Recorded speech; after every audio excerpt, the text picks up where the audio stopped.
you will need to learn notation, which is often referred to as the language of chess. Every square on the chessboard has a name, which is actually just its coordinates. As we mentioned before, each column is called a file, and each row is called a rank.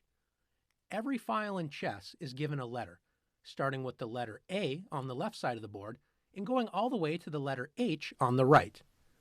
Every rank is given a number, starting with 1 on the white side of the board and going up to the number 8 on the black side of the board. Each square is named by its coordinate pair. Let's meet some of the squares. This square in the lower left-hand corner is known as A1. Notice we identify it with the letter first and the number second. Let's take a look and see where the E file meets with the fourth rank.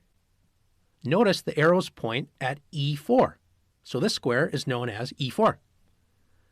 Let's draw a diagonal starting from A1 and go all the way up the board. Notice we land on the H8 square, and in between these squares we see B2, C3, D4, E5, F6, and G7. Together, this is known as the A1 to H8 diagonal, because the diagonal begins on A1 and ends on H8. Now that you've learned how to label each square on the chessboard, it's time to learn the notation of actual chess moves. Each piece has its own letter for chess notation. In this example, the king's letter is a capital K. With white to move, let's say the king is going to move to the E2 square. The way we describe that move is by saying the piece's letter first, which is capital K, then the square it moves to, E2.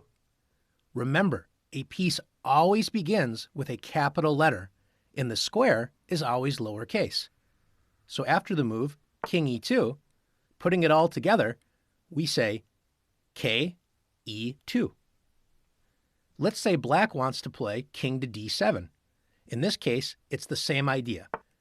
Capital K, lowercase D7. So piece, then square.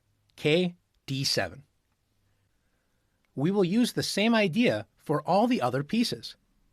The rook is a capital R, the queen a capital Q, the bishop a capital B.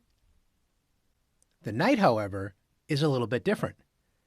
Since the capital K is already used for the king, we use a capital N for the knight. For example, N E6. Finally, you may think that pawns are a capital P. In this case, pawns are only written as the square that they move to. For example, after the move E4, the notation is simply the square the pawn moved to, E4. Now that you've learned the language of chess, it's your turn to practice using chess notation.